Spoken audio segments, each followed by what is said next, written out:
오늘 하나님께서 우리에게 주시는 귀한 말씀 함께 보도록 하겠습니다.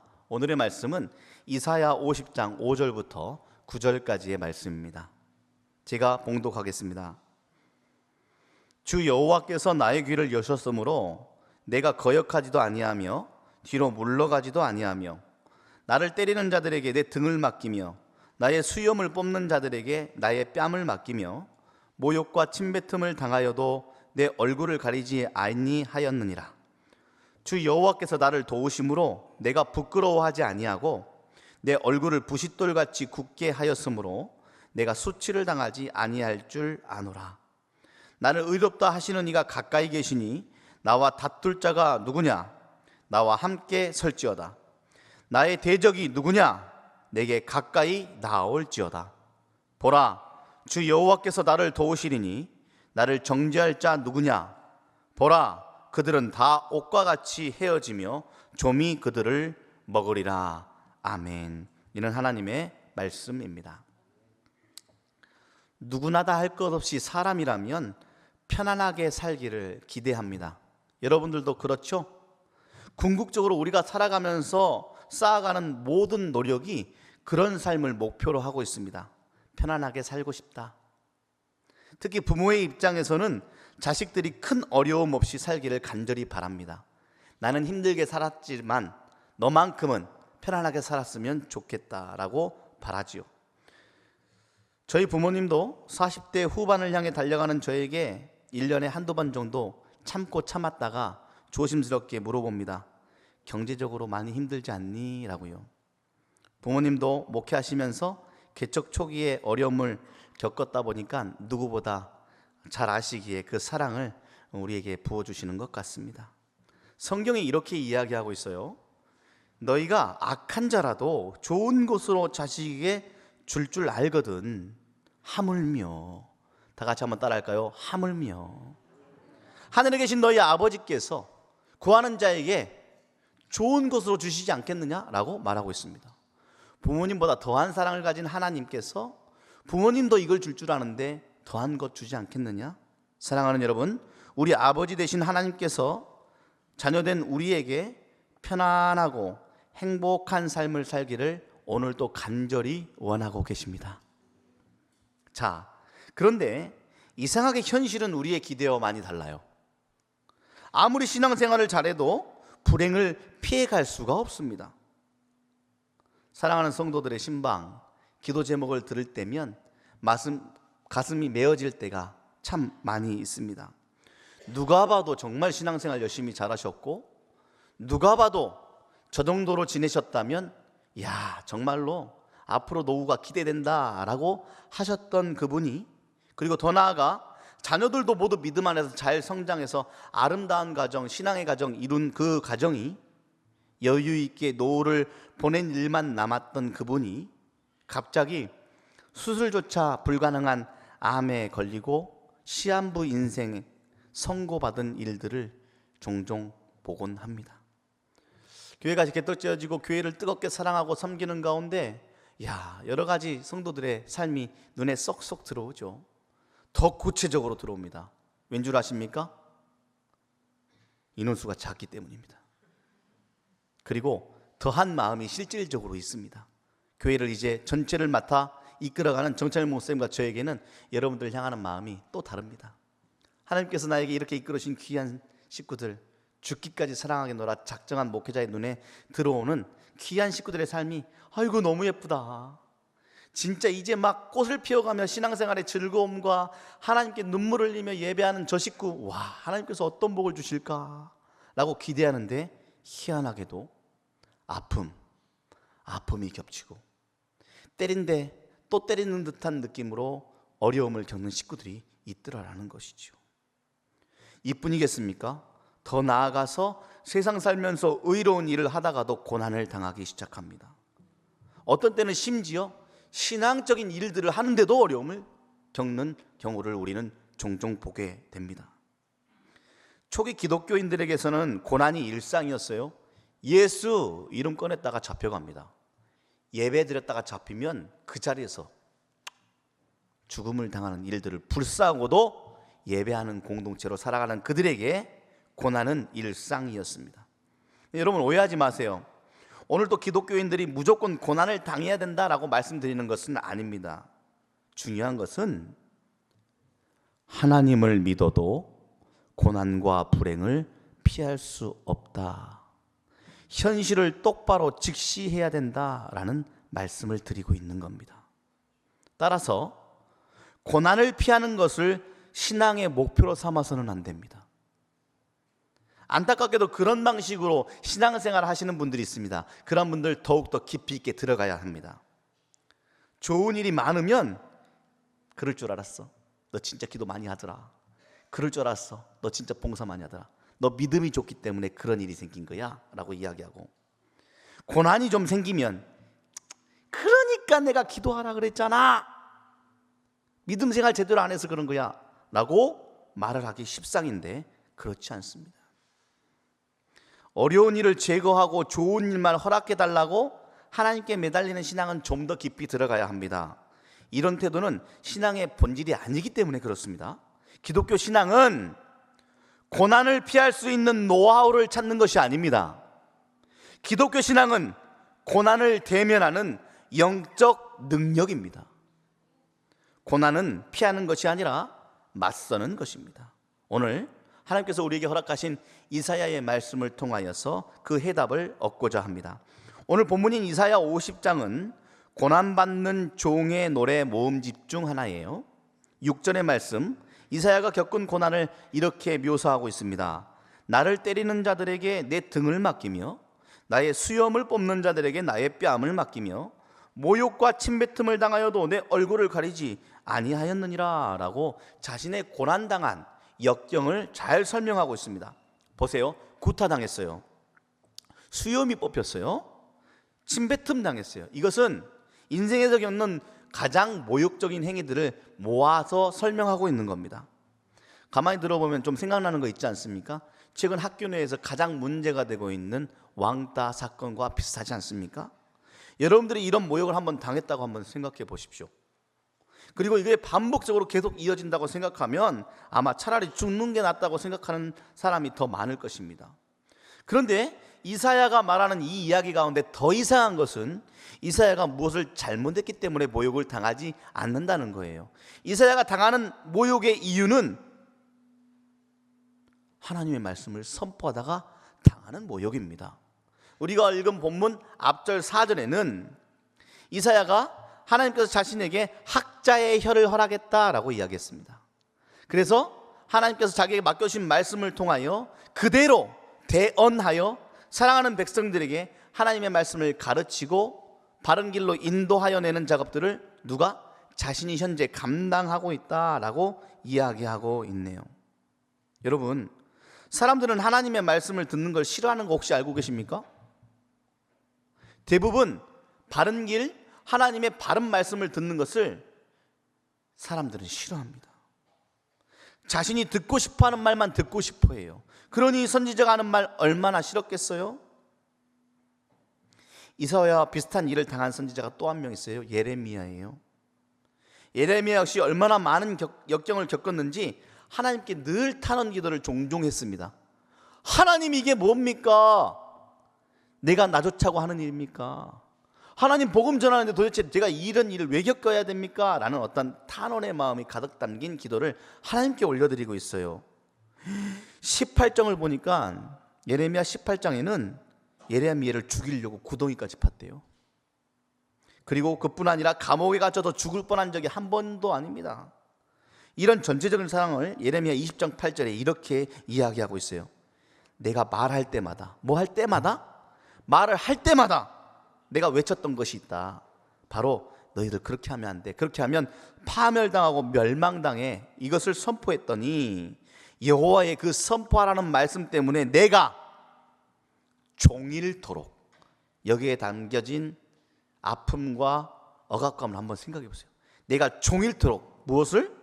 치욕과 모욕거리가 되었습니다 라는 예레미야의 간증입니다. 이사야, 예레미야, 왜 이렇게 살았을까요? 예레미야가 선포하던 당시에 이스라엘 사람들이 어땠는지 아세요? 바벨론의 위험을 계속 받고 있었어요.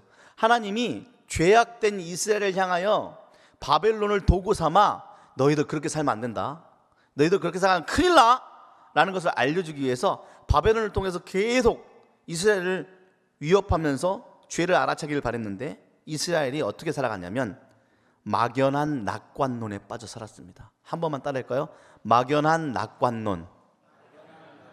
분명히 아는데 모르는 척해. 누가? 내가 내 자신을 스스로 설득해서 아니야 괜찮아, 그 정도는 괜찮아. 그래서 요만큼 묻어두고 그 다음 날도 요만큼 묻어두고 계속 묻어두니까 이제는 감당할 수 없을 정도로 쌓여버렸어요. 그러니 열지 말아야 될 판도라의 상자가 되어버렸네요. 그러니 이제 한쪽이 찝찝하고 무거운데도 그냥 괜찮아 괜찮아 라고 하면서 막연한 낙관론으로 그냥 자신의 삶을 일관하고 밀고 나가는 겁니다. 이것을 향해 학자의 혀를 허락받은 예레미야가 외치는 거예요. No! 어디서 그렇게 안일하게 살아? 네 죄가 정말 정당한 거야? 아니야, 하나님이 기뻐하지 않으셔 라고 이야기하며 선포하는 그 말이 죽도록 듣고 싶지 않은 거예요. 그러니까 어떻게 해요? 아이고 내가 잘못했구나 라고 해야 될 터인데 자꾸 나에게 듣고 싶지 않은 말을 하는 예레미야를 없애고 싶은 겁니다. 이게 인간의 죄악된 본성이에요. 근데 여러분, 혹시 우리도 이렇게 살고 있지 않습니까? 분명 아닌 건 알고 있는데 내가 나를 스스로 위로하고 속이면서 삶의 시간들을 질질 끌고 있지는 않은지 우리는 실질적으로 되돌아보아야 합니다. 이를 위해서 하나님이 주신 말씀을 달지 않고 쓰더라도 선포한 예레미야는 당시 사람들에게 모욕당했습니다. 학자의 혀로 달지 않고 쓴 말이더라도 그대로 전달한 이사야가 수치당했습니다. 그런데 대단한 것은 이사야나 예레미야나 그 말씀을 선포하는데, 그리고 선포했을 때 돌아오는 수치와 모욕으로 자신의 존재를 확인했어요. 그렇지? 내가 하나님의 사람이지. 오늘날도 별반 다를 게 없어요. 교회가 비난받습니다. 옳은 소리 하는 목회자들과 신실한 교인들이 모욕당하는 세대 속에 우리는 살고 있습니다. 사랑하는 여러분, 우리는 그 모욕 속에서도 말씀으로 살아가면서 하나님의 자녀된 존재의 근거를 더욱더 확신해 나아가는 자신감을 더해가는 여러분들 되시기를 주님의 이름으로 축복합니다. 선을 공격하는 악과 더불어 살아가는 이 세상 가운데서 우리는 어떻게 살아야 할지 오늘 주신 말씀 속 이사야를 한번 자세히 살펴보십시오. 이사야는 자기에게 운명처럼 다가온 고난을 거부하지 않고 자신을 온전히 맡겨버렸습니다. 자, 때리는 이에게 등을 맡겨버렸습니다. 수염을 뽑는 이에게 뺨을 맡겼습니다. 제가 말씀을 묵상하면서 수염을 뽑을 때 어땠을까 한번 생각을 해봤어요. 수염이 없으니까. 그런데 수염을 뽑으려고 하면, 이 당시에는 수염을 길게 길었잖아요. 수염을 뽑으려고 하면 어떻게 해요? 온 머리가 다 끌려가는 거예요. 이렇게 끌려고 하면 내 머리가 나의 의지와 상관없이 계속 끌려가면서 모진 수치를 다 당하는 거예요. 그런 그에게 내 뺨과 얼굴을 맡겨버렸대요. 나에게 침을 뱉으면 짜증나서 침 안 맞으려고 얼굴을 가려야 되는데 얼굴까지 다 가리지 않고 내놓았답니다. 고난과 모욕을 온 몸으로 내가 받아들여 버렸다라고 고백하고 있습니다. 자, 뭐예요? 자포자기입니까? 아니면 너무 많이 수치당해가지고 그냥 정신줄 놔버린 정신병자가 된 겁니까? 자, 본문 7절의 말씀을 우리 다 같이 한번 읽습니다. 시작. 주 여호와께서 나를 도우심으로 내가 부끄러워하지 아니하고 내 얼굴을 부싯돌같이 굳게 하였으므로 내가 수치를 당하지 아니할 줄 아노라. 제가 빨간 줄을 앞에 쳤으면 더 좋았겠다는 생각을 지금 하게 돼요. 주 여호와께서 나를 도우심으로. 원인은 이겁니다. 주 여호와께서 나를 도우신다는 걸 느껴버린 이가 당하는 모든 모욕과 수치가 부끄럽지 않게 되어버렸다라는 차원이 다른 삶으로 완전히 삶이 방향이 바뀌어버렸습니다. 누군가에게는 이렇게 쳐다만 봐도, 죄송합니다, 교회에서 종종 듣는 이야기가 있어요. 무슨 이야기를 종종 듣냐면, 목사님, 집사님이 저한테 인사를 안 해요. 이런 이야기를 종종 들어요. 그날 이후로 권사님이 저한테 인사를 안 해요. 저를 째려보는 것 같아요 라고 이야기를 합니다. 인사를 안 하는 것 같은 느낌만 받아도, 살짝 흘겨보는 것 같은 느낌만 받아도 그게 수치스럽고 짜증이 나고 화가 나는데, 도대체 이사야는 침 뱉고 수염복 뽑고 때려도 끄떡하지 않고 부끄러워하지 않는 담대함은 도대체 어디서부터 나온 것일까? 오늘 그 담대함이 여러분들에게 선물처럼 안겨지길 바랍니다. 자, 여러분, 이게 가능할까요? 우리는 조금만 기분 나쁜 말만 들어도 성질이 여기서부터 막 끌어올라. 그러면서 성질이 나도 모르게 와락 나가버렸네. 그러면서 하는 이야기 했지. 내 성질 알지? 응, 내 성질 알지? 난 불같아. 근데 그것도 알지? 나는 뒤끝은 없다. 세상에 제일 나쁜 사람 중에 한 명이에요. 자기가 하고 싶은 대로 마음껏 성질 내버린 다음에 모든 것 그냥 네가 다 감당해라고 말해버리는 무책임한 사람입니다. 여러분들은 그런 말 하지 마세요. 좋은 말 아니고 내가 그것밖에 안 된다는 것을 우겨대는 안 좋은 언어입니다. 조금만 기분 나빠도 성질 내버리고 억울하다고 생각되면 밤새 잠 못 이루면서 결국 그 끝은 뭐예요? 나는 잘했고 너는 못했다 아니에요. 그런데 그 일이 남에게만 있습니까? 내 가족들에게도 온전히 꽂혀버리잖아요. 그래서 내 가족도 온통 상처투성이에요. 신경이 늘 날카롭습니다. 선한 일에, 거룩한 일에, 주님의 일에 예민하면 좋겠지만 우리는 심각하게도 대개는 자기의 이해 타산에 늘 날카로워져 있어. 내 자리 누가 좀만 넘보면 어디서 감히 내 것 좀만 가져가려고 하면 안 돼. 그렇게 내 거 움켜쥐고 살다 보니 나의 이해 타산에 늘 날카로워지는 내 모습, 이사야랑 예레미야랑 너무 다르잖아요. 오해하지 마세요. 이사야 천사 아니에요. 이사야도 우리랑 똑같은 사람입니다. 이사야도 화가 날 때가 있었겠죠. 이사야도 분할 때가 있었겠지. 예레미야가 얼마나 타는 기도를 하나님께 드렸는데, 천하의 다윗도 시편을 보니까 저 원수 죽여주세요, 저 원수 없어졌으면 좋겠어요, 저 원수가 하는 일 다 망했으면 좋겠어요 라고 얼마나 노래하다가 마지막에 예쁘게 매듭지잖아. 그래도 하나님 의지하고 찬양합니다 반짝반짝 이렇게 있잖아요. 사람 다 똑같아. 근데 우리와 다른 것은 매 순간이 아니었더라도 인생의 전체의 방향성을 그 방향으로 초점을 맞추었다는 데 있어요. 내가 화가 나더라도, 성질이 나더라도, 힘들더라도 내가 그 안에 갇혀 사는 게 아니라 방향을, 전체적인 나의 삶의 방향을 이사야와 예레미야처럼, 이제 주제가 나와요. 하나님이 늘 나와 함께 하신다라는 범주 안에 나의 삶을 넣어두겠습니다 라고 나의 초점을 맞추는 것입니다. 흔들리다가도 결국엔 그 방향으로 나가는 것이고, 짜증나다가도 그 방향에 나의 삶을 맞추다 보면 스물스물 희망이 피어오르고, 나의 화가 가라앉고 시간이 필요하더라도 이해되어지는 은혜로 살아내는 사람을 하나님이 반드시 만들어 가시는 것을 이사야와 예레미야는 경험했고, 우리의 믿음의 선배들은 하나님을 그렇게 경험했습니다. 그렇습니다. 하나님을 믿고 산다는 것은 단숨에 고도의 경지에 이루는 것이 아닙니다. 제가 좋아하는 말이 있어요. 한번 따라 해보시겠어요? 신압으로. 담배 이름인가? 취소하겠습니다. 어쨌든 물들듯이, 이걸로 바꾸겠습니다. 물들듯이 그렇게 신압으로 우리는 하나님께 조금씩 그분을 닮아가는 과정으로 우리의 삶이 옮겨지는 것입니다. 그러니 욕심 부릴 필요는 없습니다. 그리고 조급해질 필요도 없습니다. 우리가 어찌되었건 반드시 하나님은 자신이 원하시는 그 자리에 우리를 떡하니 갖다 놓으실 테니까요. 성경의 저자가 된 훌륭한 선지자도 이처럼 삶을 버티면서 살았어요. 그러니 혹시 지금 이 자리 가운데 힘든 순간을 겨우겨우 버티고 계시는 분들이 계시다면 용기를 가지십시오. 인생이란 게 믿음으로 살아가더라도 때로는 버텨야 될 때가 있습니다.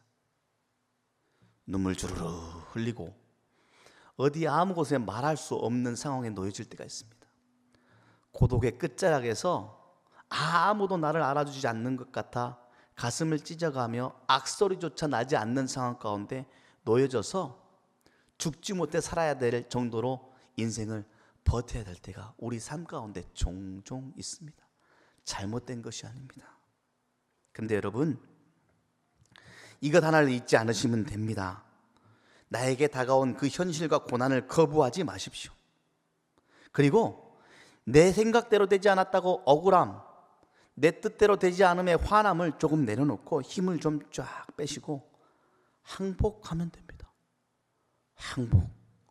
내 인생의 주인이 내가 아님을 항복. 내 뜻대로 되지 않음을 하나님 앞에 항복하며 힘을 쫙 빼고 자신의 이해 타산을 따지던 방향을 살짝 돌려서 나와 가까이 계시는 하나님을 향해 바라보는 시선을 조금씩 만들어가면 생각할수록 억울했던 일들이 스르르, 분해서 막 미치게도록 억울했던 그 마음들이 작아지고 소소해지고 나중에는 별것 아니어서 개그의 소재로 사용할 수 있는 은혜를 덧입게 될 줄 믿습니다. 그러니 인생을 버티고 계시는 분들이 계시다면 이렇게 기도하십시오. 하나님, 지금 내게는 이렇게 천근만근 무거운 일이지만 하나님께 깃털처럼 가벼워지는 일이 되기를 간절히 구합니다. 그 은혜를 나에게 주십시오. 나는 혼자가 아니라 나와 늘 가까이 계시는 하나님이 계심을 믿습니다 라고 하나님께 손을 쫙 내밀면, 왜 손 내미냐? 내가 널 이미 안고 있는데 라는 은혜의 말씀을 우리에게 허락해 주실 줄 믿습니다. 반대로요, 이 작은 머리로 한번 해결해 보겠다고 문제에 파묻히다 보면 그 문제에 파묻혀서 또 다른 문제가 나와요. 그 또 다른 문제를 만나면 또다시 또 다른 문제가 나오고 또 다른 문제가 나와서 문제 위에 무덤 속에 파묻혀 버리는 일들이 일어납니다. 그럴 때면 외치십시오. 힘들지만 죽을 일은 아니야. 더 나아가 죽을 일을 대신 십자가에서 짊어지신 예수님이 늘 내 곁에 계시잖아 라는 사실에 집중해 보시길 바랍니다. 그러면 열리는 놀라운 세상이 있어요. 하나님의 통치가 내 삶 가운데 다가오기 시작합니다. 내가 내 힘을 빼고 항복했더니 나를 이끌어 가시고 통치해 주신 하나님의 통치하심이 새로운 세상이 열리는데, 성경과 믿음의 사람들은 그 새로운 세상을 천국이라고 이야기하는 것이지요. 이번 한 주를 천국으로 살아내시는 여러분들 되시기를 바랍니다. 이사야는 자신의 삶을 자신의 인격과 의지에 의존하지 않고 하나님 경험을 토대로 계속해서 풍성하게 발달시켜 나갔습니다. 무엇이지? 하나님을 내가 경험했는데 오늘 또 하나님을 나는 어떻게 경험하지? 이 감각을 계속해서 가지고 발달시키다 보니까 이곳에서 하나님을 경험하고 저곳에서 하나님을 경험하는 놀라운 은혜를 덧입는 것이죠. 이걸 우리는 영성이라고 이야기합니다. 이사야 50장 8절을 한번 다 같이 한번 읽어보겠습니다. 이사야 50장 8절의 말씀입니다. 시작. 나를 의롭다 하시는 이가 가까이 계시니 나와 다툴 자가 누구냐? 나와 함께 설지어다. 나의 대적이 누구냐? 내가 가까이 나올지어다. 아마 이렇게 썼을 것 같아서 제가 이렇게 읽은 거예요. 이사야는 이 글을 쓸 때 이렇게 썼을 거예요. 나와 다툴 자가 누구냐? 라고 하지 않았어. 나와 다툴 자가 누구냐? 라고 담대하게 썼겠죠. 왜? 나를 의롭다 하시니, 죄인이 나를 의롭다고 칭해주신 나의 하나님께서 나와 가까이 계시기 때문에, 비록 나는 작지만 내 뒤에서 크신 그 무엇에도 지지 않으시는 전능하신 하나님이 내 뒤에 계신다는 걸 아시니 이제 나와, 덤벼들어, 내가 다 이길 수 있으니 나와! 라고 고난을 맞닥뜨리고 자신을 모욕하는 사람들 앞에 당당히 서는 것이지요. 9절 보실래요? 보라! 주 여호와께서 나를 도우시리니 나를 정죄할 자가 누구냐? 보라, 그들은 다 옥과 같이 헤어지며 좀이 그들을 먹으리라. 이 얼마나 멋져요. 이런 기세로 세상을 호령하며 살아가는 여러분들 되셨으면 좋겠습니다.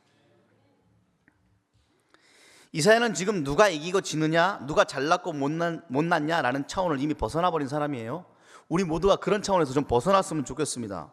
아무리 잘 이기고 아무리 잘 돼도 이 뒤에 이어진 것처럼 사람들은 다 옷이 헤어지듯 좀 먹어가는 인생입니다. 결국 조금씩 좀 먹어서 죽음에 이르는 게 다 인간의 인생의 정해진 법칙이에요. 그러니까 내가 이겼더라도, 내가 좀 더 잘났더라도 결국 우린 다 죽게 되어 있어요.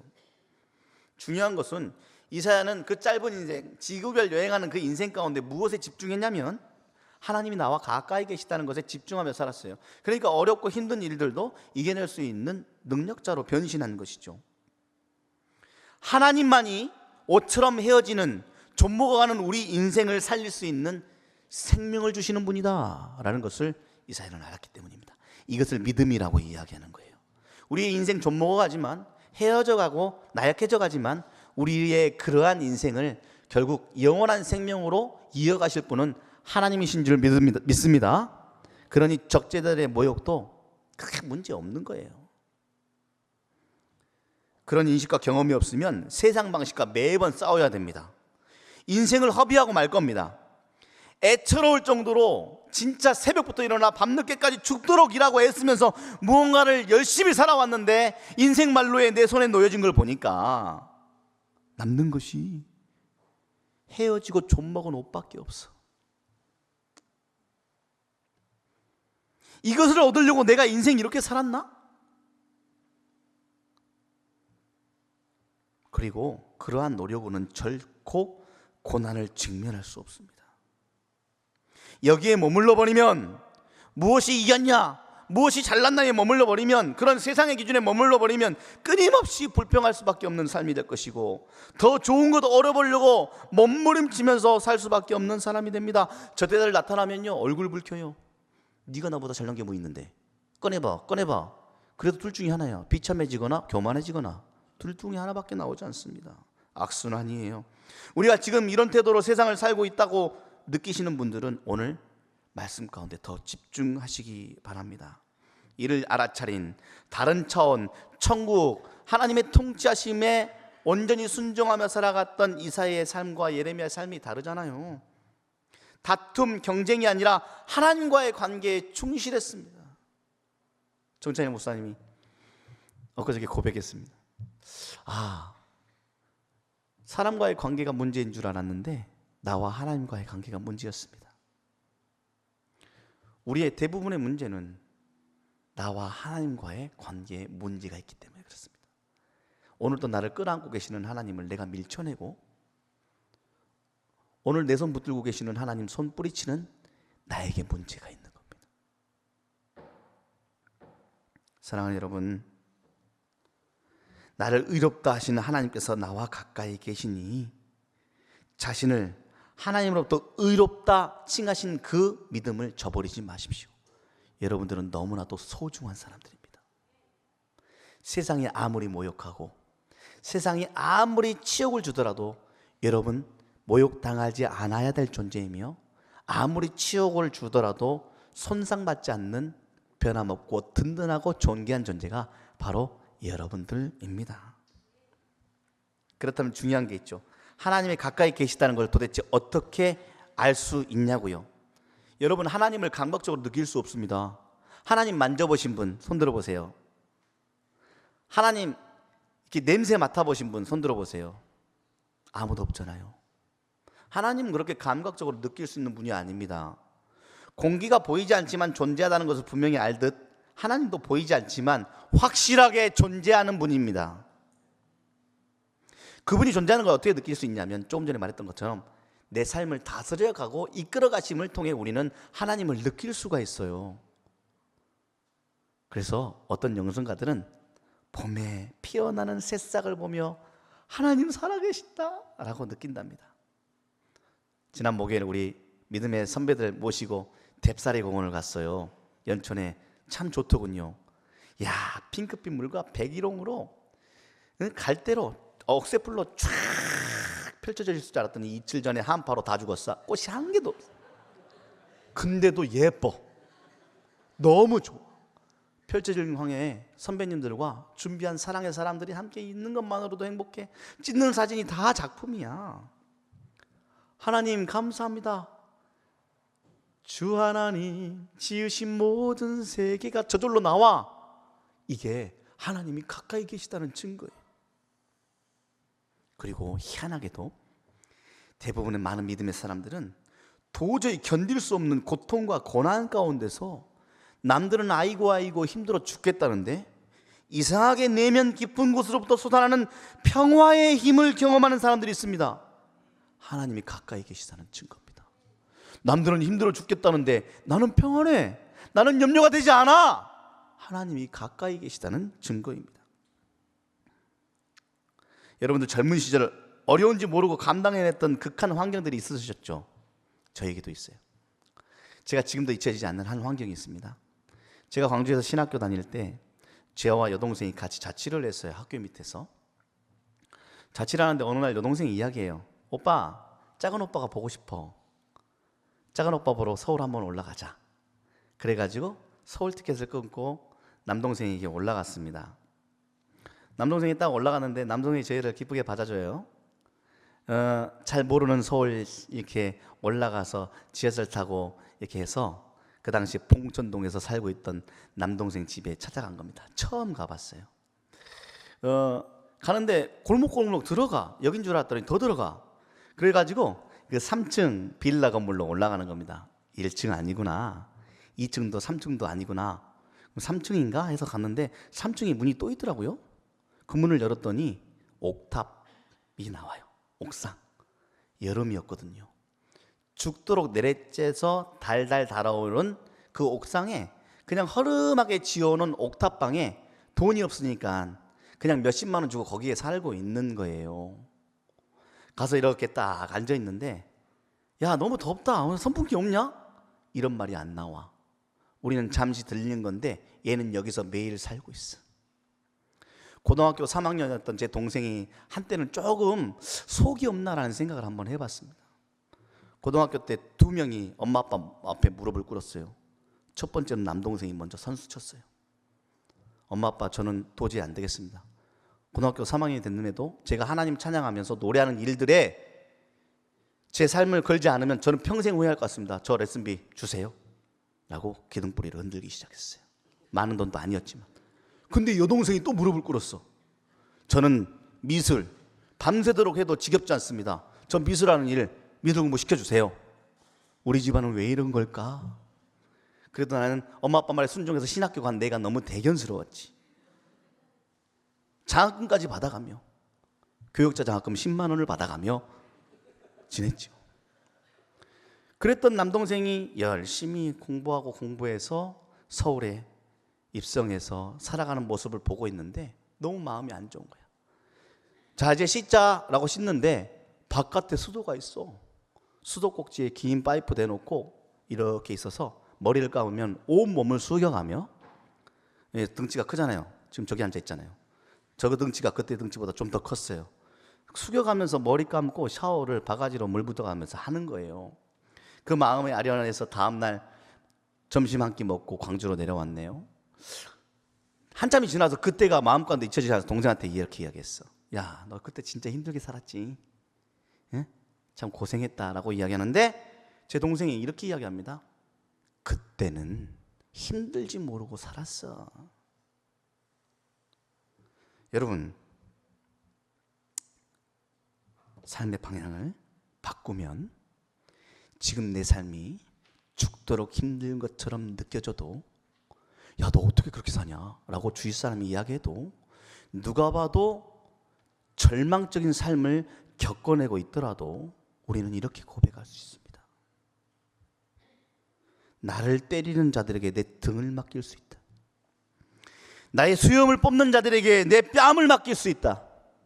모욕과 침뱉음을 당해도 나 얼굴 가리지 않아도 나 하나도 치욕스럽지 않다. 어떻게 그렇게 살아? 나는 힘들지 모르고 살고 있다 라고 외칠 수 있는 믿음의 사람으로 우뚝 서는 것입니다. 사랑하는 여러분, 초기 기독교인들이 이렇게 살았어요. 고난당하는 종, 이사야와 예레미야처럼 고난당하는 종보다 더한 사람이 누군지 압니까? 예수님이에요. 예수님이 골고다 언덕으로 올라갈 때 올라가기 전 채찍 맞고 침뱉음 당했어요. 침뱉고 모욕하는 사람은 자신이 그토록 구원하고자 하는 불쌍한 인생들이었어요. 자신이 병을 고쳐준 사람이었어요. 자신이 따뜻하게 품어준 사람들이었어요. 그러한 자들이 자신을 향해 침뱉고 모욕을 줬어요. 그럼에도 예수님의 눈가에는 사랑의 눈빛으로 잘잘잘잘잘잘 그들을 쳐다보며 이제는 십자가를 지고 골고다 언덕을 올라가는데, 죽은 자도 살리신 능력의 예수님께서 그 상황을 쫙 처리하는 것이 아니라 도살장에 끌려가는 어린 양처럼 순순히 자신의 운명을 받아들이고 올라가고 있는 겁니다. 왜 그러셨을까?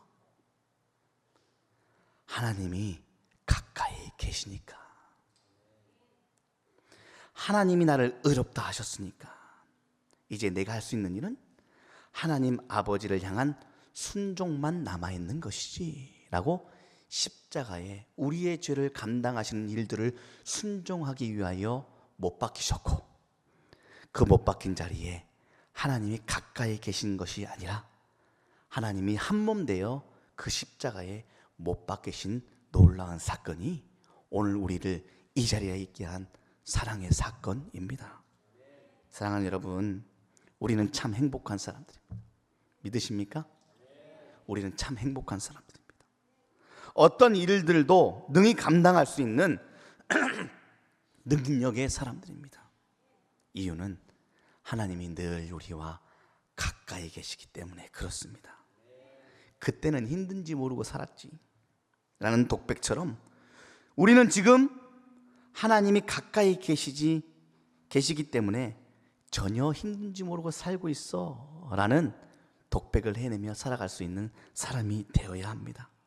남들은 세상 기준에 빗대어 아이고 아이고 하면서 풍족해도 아이고 아이고, 원하는 것을 가지고 있어도 더 좋은 곳 눈에 보면서 아이고 아이고 하며 살지만, 우리는 세상 기준에 전혀 미치지 못할지라도 하나님이 나와 가까이 계시니 와라, 나를 대적하는 자 누구냐 와라, 나와 다툴 자가 누구냐 와라, 다 받아주리라 라고 힘있게 외치는 당당한 삶을 살아내야 될 자가 바로 저와 여러분들입니다.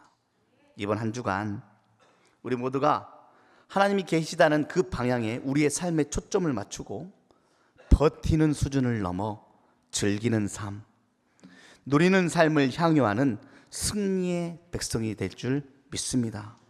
이번 한 주간은 이렇게 살았으면 좋겠습니다. 힘들지 모르고 사는 삶. 남들은 무겁게 지고 가는 삶이지만 우리는 깃털처럼 가볍고 기쁨으로 가득 채워진 한 주를 마음껏 누리는 하나님 아버지의 자녀들 되시기를 주님의 이름으로 축복합니다. 나는 힘들지 모르고 살고 있어. 함께 기도하겠습니다.